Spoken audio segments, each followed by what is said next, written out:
우리가 사는 세상은요, 온통 위험과 어려움이 많습니다. 늘 불안의 시대에 우리는 불안하게 살아가는 것이 오늘 우리의 삶이죠. 사실 이 불안이라는 것은, 두려움이라는 것은 과거, 오늘 이 시대만 있었던 것이 아니에요. 과거에도 불안함이 여전했었고요. 오늘 우리가 살아가는 이 시대도 여전히 불안할 것이고, 또 앞으로 살아가는 우리의 시대도요, 불안함은 끝이 없을 것입니다.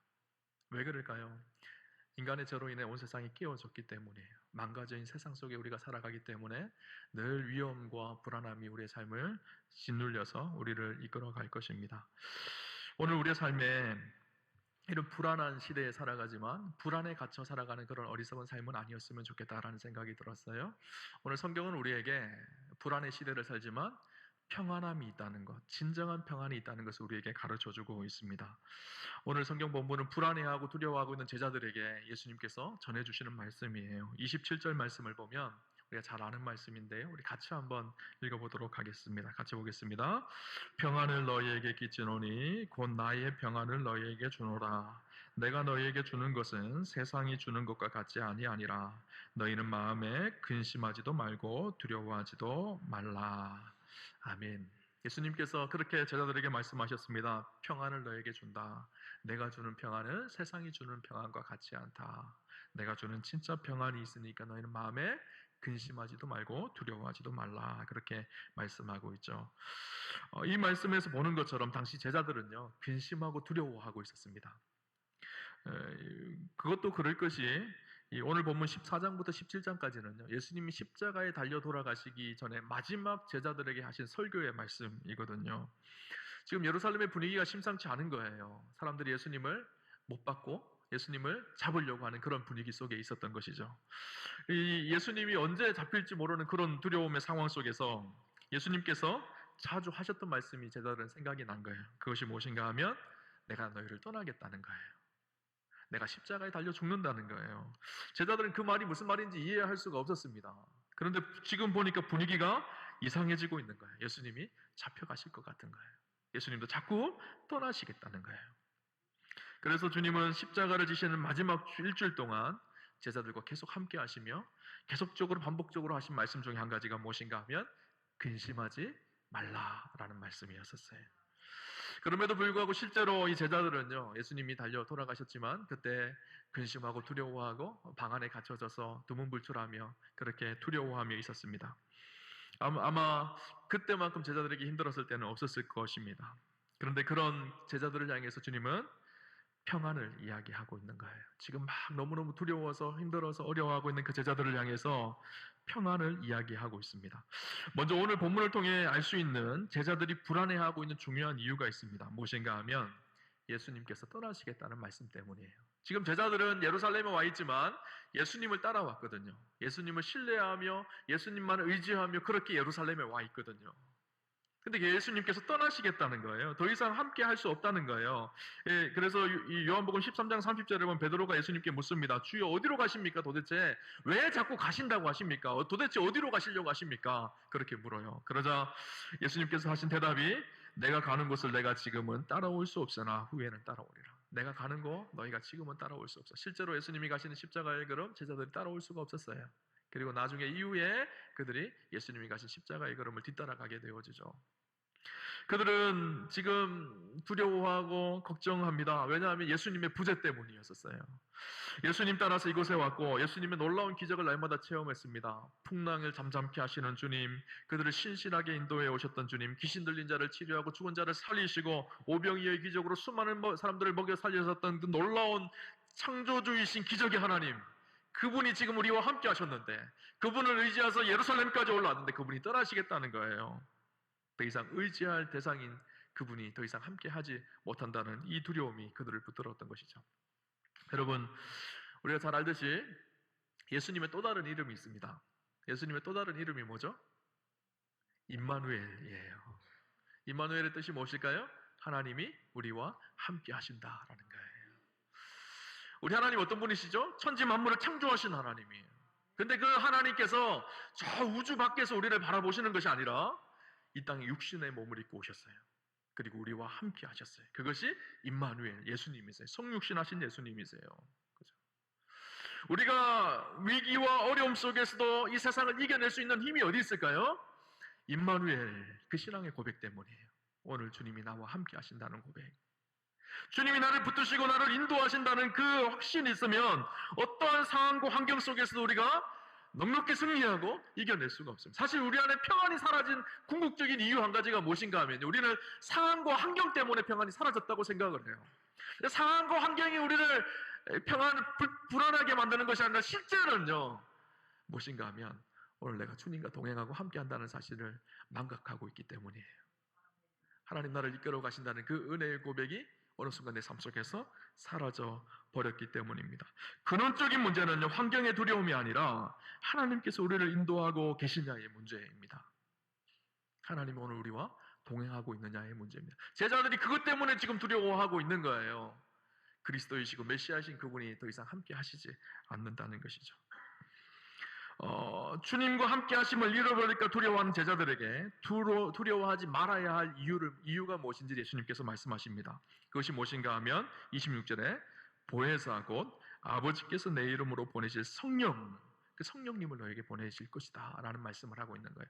나는 이제 떠나지만 너희와 함께하는 진짜 하나님, 영이신 하나님이 너희와 함께 하셔서 그분이 너희를 이제는 인도하시고 도우실 거라는 거예요. 그래서 우리가 읽었던 요한복음 14장부터 17장까지 가장 중요한 주제가 바로 그것입니다. 보혜사 성령님에 대한 이야기가 기록되어져 있어요. 심지어 예수님께서 뭐라고까지 말씀하시는가 하면 16장 7절에 보면 이렇게까지 말씀하십니다. 내가 너희에게 실상을 말하노니 내가 떠나가는 것이 너희에게 유익이라. 내가 떠나가지 아니하면 보혜사가 너희에게로 오시지 아니할 것이요 가면 내가 그를 너희에게 보내리니. 내가 떠나가는 것이 오히려 너희에게는 유익이라는 거예요. 아니, 예수님이 떠나가시는데 그것이 어떻게 유익이 될까요? 예수님은 육신의 몸을 입고 이 땅에 오셨어요. 육신은요, 시간과 공간의 제한을 당합니다. 그래서 예수님을 만나려면 어떻게 해야 될까요? 지금 우리가 예수님을 만나려면 어떻게 해야 될까요? 2000년 전으로 되돌아가서 예루살렘으로 가야지 그 예수님을 만날 수가 있어요. 왜냐하면 예수님은 육신으로 오셨기 때문에. 그런데 영이신 성령님, 하나님의 영으로 오신 성령님은요, 시간과 공간에 제한당하지 않습니다. 오늘 이곳에서도 임마누엘로 함께 하시는 분이 우리 성령님이세요. 예수님이 계속해서 그 말씀을 하고 있는 거예요. 내가 너희를 떠나는 것이 유익하다. 왜냐하면 내가 너희와 함께 할 때만 내가 너희를 통해서 나를 드러내지만 이제는 하나님의 영이신 성령님께서 보혜사로 우리 가운데 오셔서 우리를 인도하시고 지켜가시고 날마다 함께 하실 것이기 때문에 오히려 떠나는 것이 유익하다. 그렇게 말씀하고 있죠. 이 보혜사라는 말이요, 이 헬라어로 기록되어 있는데 헬라어로는 페라클레토스라는 단어로 기록되어져 있습니다. 그 뜻이 우리를 보살피고 돕기 위해 보냄을 받은 자라는 뜻입니다. 이 단어의 의미 속에는요, 성령님께서 우리 가운데 어떻게 일하시는지를 알 수가 있어요. 이 보혜사라는 페라클레토스라는 단어를 성구사전에 찾아보면요, 여러 가지 영어 단어로 기록되어져 있어요. 우리가 잘 아는 단어가 몇 가지가 있는데 첫 번째는요, teacher. 여러분 teacher 뭔지 아시죠? 선생님이에요. 보혜사는요, 우리의 선생님이십니다.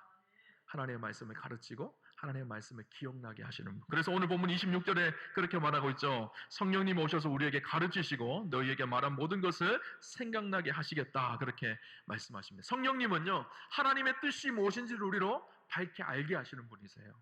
하나님의 말씀이 어떻게 우리에게 적용되어지는지 우리 삶에 적용하시는 분이 성령님이십니다. 여러분, 세상적으로 아무리 많은 박사 학위를 가지고 세상적으로 공부를 한다고 하더라도 지혜롭게 살지 못하는 사람들이 얼마나 많은지 모릅니다. 잘못된 길을 가는 사람들이 얼마나 많은지를 몰라요. 그러나 성령님은 우리를 가르치시고 인도하시는 분이세요. 여러분, 성령의 역할이 뭐냐 하면, 캄캄한 밤에 방에 들어갔을 때 온통 불이 꺼져 있으면 아무것도 보이지 않잖아요. 그런데 전기 스위치를 탁 키면 환하게 모든 것이 보여지잖아요. 성령님이 그 일을 하시는 거예요. 캄캄한 우리의 인생길에, 도무지 하나님의 뜻이 무엇인지를 몰랐던 우리의 인생길에 성령님이 들어오시면 모든 것을 밝게 알게 하시는 분이세요. 그래서 우리에게 하나님의 말씀을 가르치는 분이십니다. 성령님의 도움 없이는 우리 하나님의 말씀을 올바로 알 수 없게 되어지죠. 성경에는요, 보편성과 특별성이 있어요. 보편성이라는 것은 무엇인가 하면, 모든 사람들이요, 성경을 읽을 수가 있어요. 모든 사람들이 성경을 통해서 주시는 하나님의 메시지가 기록되어져 있습니다. 특별성이 있어요. 모든 사람에게 주신 성경의 말씀이지만 오늘 나에게 주신 하나님의 말씀이 되게 하시는, 그래서 말씀의 특별성이 있습니다. 그래서 말씀을 묵상할 때 때때로는 저마다 말씀을 묵상하면 같은 본문이지만 다르게 적용되기도 하고 다르게 읽혀지기도 하고 각자에게 주시는 특별한 말씀이 있어요. 각자 우리에게 주시는 특별한 말씀을 조명하시는 것이 성령님께서 하시는 일이에요. 말씀을 깨닫게 하시고 알게 하십니다. 아무리 세상적인 박사가 성경을 본다고 하더라도, 성경을 이해한다고 하더라도 성령이 조명하지 않으시면 성경을 통해서 예수님이 우리의 그리스도이시고 주님이심을 알지 못하죠. 성령은요, 우리로 하나님의 말씀을 깨닫게 하시고 알게 하시는 분이세요. 오늘 본문 속에 성령님께서 하나님의 말씀을 생각나게 하신다고 그렇게 말씀하고 있죠. 우리가 잘 하는 것이 있습니다. 하나님의 말씀에 은혜를 받지만 돌아가서는 금방 망각해버려요. 그럼 아무런 능력이 없는 거예요. 우리가 하나님의 말씀을 듣고 읽고 묵상하며 내 안에 새겨진 그 말씀을요, 우리의 삶 속에 생각나서 구체적으로 적용하게 하는 것이 참 중요하죠.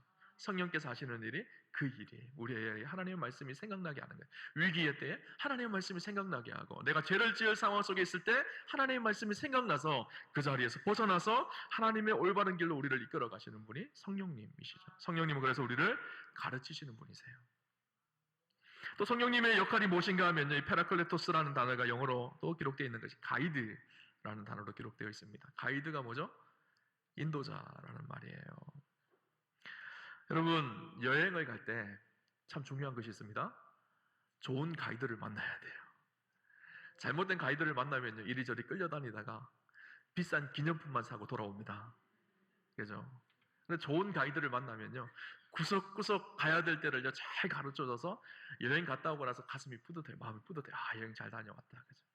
오늘 우리 인생도 마찬가지. 우리 인생의 여행길에 성령님께서 우리의 인생의 가이드가 되어주실 때 우리가 생명의 길로, 소망의 길로 걸어가게 되어집니다. 그러나 세상의 욕망과 정욕이 우리 인생의 가이드가 되기 시작하면요, 그 길 끝이 무엇일까요? 사망의 길이에요. 성령님은 우리를 이끄시는 분이세요. 생명의 길로, 소망의 길로, 빛의 길로 우리를 이끌어 가시는 분, 우리 한 걸음 한 걸음을 내딛게 하시는 분, 우리를 이끌어 가시는 그분이 보혜사 성령님, 페라클레토스의 의미입니다. 또 한 가지는 이 페라클레토스라는 단어는 어떻게 기록되어 있는가 하면 컴포터라는 단어로 기록되어져 있어요. 이 말은 위로자라는 뜻입니다. 우리가 세상을 살면서 이런저런 아픔과 고통이 얼마나 많은지 모릅니다. 눈물 많은 일들이 얼마나 많은지 모릅니다. 가정에서, 직장에서, 삶의 현장에서 우리는 늘 상처받으며 살아가고 있어요. 많은 분들이 저에게 상담을 하러 올 때가 있습니다. 그러면 대부분의 문제가 무엇인가 하면요, 상처받은 문제예요. 이것 때문에 상처받고 저것 때문에 상처받고. 근데 특이한 것은요, 상처를 준 사람은 별로 없어요. 다 상처를 받았다는 거예요. 사실 우리의 마음이 그만큼 연약한 것이죠. 상처를 받고 그렇게 살아갑니다. 근데 이 상처 안에 갇혀서 살아가는 것은 어리석은 일이에요. 성령님은 이 상처를 치료하고 회복하게 하시는 위로자이십니다. 여러분, 세상 속에 상처받고 이렇게 저렇게 힘들더라도 주일날 교회에 와서 하나님 앞에 예배드리며 성령께서 우리를 만지시고 새롭게 하시고 치유하신 하나님의 은혜를 경험하시기를 축복합니다. 교회는요, 사실 그래서 교회에 대한 여러 가지 이미지가 있어요. 교회는 군대이기도 하고요, 군함이기도 하고요. 교회는요, 또 한 이미지가 무엇인가 하면 병원이에요. 병원. 세상에 상처받고 고통스럽고 힘든 일들이 주님 앞에 나와서 치료받고 회복되어지는 것. 저는 오늘 우리 우암교회 예배가요, 성령의 충만함으로 모든 연약함과 상처를 치료하는 그런 예배의 회복의 자리가 되는 그런 예배가 되는 영적인 병원과 같은 교회가 되기를 주님 이름으로 축복합니다. 예전에 한 목사님이 저에게 이런 이야기를 한 적이 있습니다.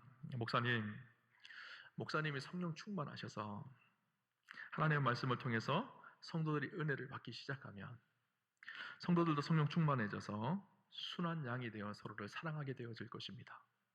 그런데 목사님이 성령 충만하지 않아서 성도들이 은혜를 받지 못하면 성도들이 염소가 될 것입니다. 염소가 되어서 서로를 마구 들이받기 시작할 것입니다. 그리고 그 염소는 끝내 목사님을 향하게 되어질 것입니다. 그렇게 얘기하시더라. 제가 그 말을 듣고 충격을 받았어요. 목사는 어떤 사람일까요? 성도들이 성령 충만할 수 있도록 그들을 지속시켜주는, 그것이 목회자의 사명이에요. 저는 우리 우암교회 성도님들이 주일 예배에 와서 성령 충만함으로 하나님께서 치유하고 회복하시는 놀라운 은혜들을 날마다 경험하는 그런 축복이 있으시기를 주님 이름으로 축원합니다. 성령님은요, 우리를 치료하시는 분이세요. 우리를 회복하시는 분이세요. 이 페라클레토스라는 단어가 여러 가지 의미가 있습니다. 헬퍼라는 의미도 있고, 우리를 도우시는 분이라는 의미도 있고요. 카운셀러라는 단어도 있습니다. 우리를 상담하시는 분, 우리를 치료하시는 분, 이런 의미이죠. 여러분, 성령님께서는요, 오늘 우리를 회복하셔서 우리를 보혜사, 이 말이 원래는 예수님께서 또 다른 보혜사를 우리에게 주시겠다 그렇게 표현하거든요. 제자들에게 지금 보혜사는 예수님이시거든요. 예수님이 떠나신다는 거예요. 그런데 이제는 너에게 또 다른 보혜사, 영이신 성령 하나님께서 우리 가운데 오셔서 우리를 이끄신다는 거예요. 그렇게 성령 하나님께서 우리의 삶을 이끌어 가시면 페라클레토스, 우리를 인도하시고 가르치시고 인도하시고 우리를 위로하시는 그 성령님께서 우리 가운데 함께 하셔서 우리를 인도하시면 우리의 삶 속에 마땅히 나타나야 될 열매가 무엇일까요? 그것이 평안이에요. 평안. 그렇죠? 성령님이 우리를 붙드시면 그 속에 나타나는 열매가 이 평안입니다. 그래서 27절 말씀을 하고 있는 거예요. 예수님께서 내가 너희를 떠날 것이지만 보혜사 성령께서 너희에게 오실 것이다. 그러면서 하시는 말씀이 27절에 평안을 너희에게 끼치노니 곧 나의 평안을 너희에게 주노라. 내가 너희에게 주는 것은 세상이 주는 것과 같지 아니하니라. 너희는 마음에 근심하지도 말고 두려워하지도 말라. 내가 주는 평안은 세상이 주는 평안과 다르다. 너희는 근심하지 말고 두려워하지 말라. 그렇게 말씀하세요. 평안에는요, 철학적으로 두 종류의 평안이 있습니다. 첫 번째 평안은요, 팍스 로마나의 평안이에요. 무슨 말인가 하면 라틴어인데요, 로마로부터 오는 힘에 의한 평화라는 거예요. 당시 예수님 시대는 로마가 온 세상을 통치하였습니다. 로마의 힘과 권세 앞에 아무도 무슨 소리를 할 수가 없었어요. 그 힘이 사람들을 짓눌렀기 때문에. 그래서 겉으로 보기에는요, 너무너무 평화스럽습니다. 너무너무 좋아 보여요. 로마의 힘에 억눌렸기 때문에. 누구 하나 로마에 항변할 수가 없고 대항할 수가 없어요. 그러나 이 평화는요, 위장된 평화예요. 겉으로 보기에는 평화스러운 것 같고 그 로마의 힘에 아무도 대항하지 못하는 것 같아 보이지만 사실은 모든 사람들이 고통스러워하고 어려움 속에 있어요. 감춰진 위장된 평화예요. 그것이 세상의 평화입니다. 세상은 힘이 있으면 평화롭다고 생각을 합니다. 돈이 있으면 평화롭다고 생각을 해요. 다 위장된 평화예요. 겉으로는 평화스러운 것 같아 보이지만 다 순간적이고 다 찰나적이에요. 근데 성경에서 말하는, 오늘 성경에서 우리 예수님께서 말씀하시는 진짜 평안이 있습니다. 세상이 주는 팍스 로마나의 평화와 다른 진짜 평안이 있는데 그것이 무엇인가 하면 샬롬이라는 거예요. 평안을 너에게 주노라. 이 평안은요, 하나님과의 관계 안에서 이루어지는 평화예요. 천지를 창조하시고 역사하시고 운행하시는 그 하나님, 그 하나님이 나의 하나님이 되어서 오늘 나와 동행하심, 그 임마누엘로 누려지는 평안, 이것이 샬롬입니다. 세상은 혼돈스럽고 시끄럽지만 그럼에도 불구하고 하나님과 함께 하기에 흔들리지 않는 이 평안, 이 평안을 하나님 우리에게 주시겠다고 말씀하고 있는 것이죠. 오늘 여러분, 평안을 착각하시면 안 돼요. 세상이 주는 평안이 진짜 평안이라고 생각하시면 안 돼요. 로마서 12장에 보면 이런 이야기가 나옵니다. 한 부자가 있었습니다. 한 해 동안 농사를 지었는데 많은 곡식을 거두게 되어져요. 그 곡식이 너무너무 많아서 몇 년을 먹을 수 있는 곡식입니다. 창고에 넣으려고 하는 창고가 부족해요. 그래서 창고를 넓혔습니다. 창고를 넓혀서 창고에 곡식을 가득가득 채웠습니다. 너무너무 행복한 거예요. 사람들을 불러 모아서 잔치를 하고 우리가 먹고 마시고 쉬고 놀자, 그렇게 막 잔치를 엽니다. 그런데 그때 하나님이 말씀하십니다. 어리석은 자여, 오늘 밤에 내 영혼을 도로 찾으리니 그러면 내 준비한 것이 누구의 것이 되겠느냐. 세상이 주는 팍스로마나 힘과 물질의 평안은요, 그렇습니다. 있는 것 같지만 금방 순식간에 사라져버리는 평안이에요. 유한하고 제한적인 평안이죠. 이런 세상의 평안에요, 우리가 속으면 안 돼요. 성경에 샬롬의 사람, 평화의 사람 한 명을 뽑으라면요, 저는 다윗을 뽑을 수 있겠다는 생각이 듭니다. 다윗이 인생이 사실 고난과 아픔이 굉장히 많았거든요. 광야 생활 속에서 자기의 장인이었던 사울에게 쫓기며 사울이 3,000명의 군사, 정예화된 군사를 불러놓고 다윗을 잡기 위해서 샅샅이 그렇게 다윗을 뒤지죠. 죽음의 칼이 늘 자기 목 앞에 와 있었던 사람이 다윗이에요. 그가 왕이 되고 난 이후도 그의 삶이 평안하지 않았습니다. 그의 자녀들이 수많은 문제들을 일으켰거든요. 뿐만 아니라 그의 아들이었던 압살롬이 쿠데타를 일으켜서 다윗이 자기 아들의 손에 죽게 생긴 거예요. 이 세상적으로 봤을 때는 하룻밤도 제대로 잠을 잘 수 없었던 사람이 아마 다윗이었을 거예요. 다윗이 어떤 고백을 하죠? 우리가 잘 아는 시편 23편에 어떤 고백을 하죠? 여호와는 나의 목자시니 내게 부족함이 없으리로다. 그가 나를 푸른 초장에 놓이시며 실만한 물가로 인도하시는도다. 여러분 이 시편 23편이에요. 다윗이 들판에 누워서 한가롭게 그렇게 기록한 시편이 아니에요. 치열한 삶의 현장 속에서, 고통 속에서, 어려움 속에서 기록한 시예요. 시편 4편에 보면 다윗이 이런 고백을 합니다. 그가 고난 속에서, 어려움 속에서, 광야 중에서, 두려움 속에 있을 때 다윗이 뭐라고 고백하는가 하면 이렇게 고백합니다. 시편 4편 7절에 보면 주께서 내 마음에 두신 기쁨은 그들의 곡식과 새 포도주가 풍성할 때보다 더하니이다. 곡식을 많이 거두고 새 포도주가 풍성했던 이 세상에 이런 많은 유익이 있는 것보다 더 큰 기쁨이 오늘 내 안에 있다는 거예요. 하나님과 함께하며 누리게 되는 이 샬롬의 평안의 기쁨이 오늘 내 삶에 붙들고 있다는 거예요. 8절을 보면 내가 평안히 눕고 자기도 하리니 나를 안전히 살게 하시는 이는 오직 여호와시니이다. 내가 평안히 눕고 자기도 하리니. 여러분, 불안함이 생기면 가장 첫 번째 나타나는 증상 한 가지가 무엇인가 하면요, 잠이 안 와요. 그죠? 오늘날 현대인들이 얼마나 많이 불면증에 시달리며 살아가는지 모릅니다. 그 의미가 무엇일까요? 불안하다는 거예요. 그죠? 오늘 다윗이 사실은 불면증에 걸리면 수도 없이 불면증에 걸려야 될 사람이 다윗이거든요. 그런데 다윗이 뭐라 그러죠? 내가 평안히 눕고 자기도 하리니. 평안히 눕고 평안히 산다는 거예요. 그 이유가 무엇일까요? 나를 안전히 살게 하시는 이는 오직 여호와이시니이다. 하나님 안에 있는 거예요. 하나님이 주시는 평안이 다윗을 붙들고 있었던 것이죠. 샬롬이 무엇인지를 다윗은 알고 있었어요. 하나님과 함께하는 이 진실한 평안함이 무엇인지 알고 있었던 것이죠. 오늘 제자들의 모습을 한번 봅시다. 제자들이 사실 불안했거든요. 두려웠거든요. 이 불안하고 두려웠던 제자들이요, 진정한 평안함을 누리기 시작합니다. 언제 누렸을까요? 사도행전 2장 이후부터 누리게 되어져요. 사도행전 2장 사건이 어떤 사건인지 아시죠? 성령이 강림한 사건이에요. 성령이 임하시니까, 하나님이 함께 하시니까, 하나님과 동행하니까 세상의 두려움과 염려와 근심이 사라지기 시작했어요. 담대하게 주의 복음을 전하기 시작합니다. 고난이 찾아와도, 심지어는 순교의 자리까지 나아가도 두려움이 없는 거예요. 왜 그랬을까요? 하나님이 함께 하시는 거예요. 하나님이 동행하시는 거예요. 그들에게는요, 세상이 주는 가짜 평안의 요소들이 하나도 없었습니다. 그들이 돈이 있었나요? 힘이 있었나요? 권세가 있었나요? 아니에요. 핍박이 있고 고난이 있었지만 하나님이 함께 하시니 넉넉히 이겨가는 거예요.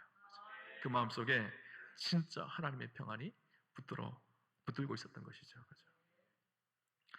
여러분, 오늘 우리가 사는 시대는요, 정말 불안의 시대입니다. 한순간도 앞을 내다볼 수 없는 그런 시대에 살고 있어요. 이런 시대에 무엇이 우리의 마음에 진정한 평안을 가져다 줄까요? 힘이 우리에게 평안을 가져다 줄까요? 물질이 우리에게 평안을 가져다 줄까요? 아니에요. 하나님의 함께 하심이 우리에게 진짜 평안이라는 사실을 여러분 기억하셔야 합니다. 팍스 로마나가 아니라 샬롬, 하나님이 동행하심 속에 누려지는 이 샬롬이 오늘 우리 우아함의 성도님들과 함께 하시기를 주님 이름으로 축복합니다.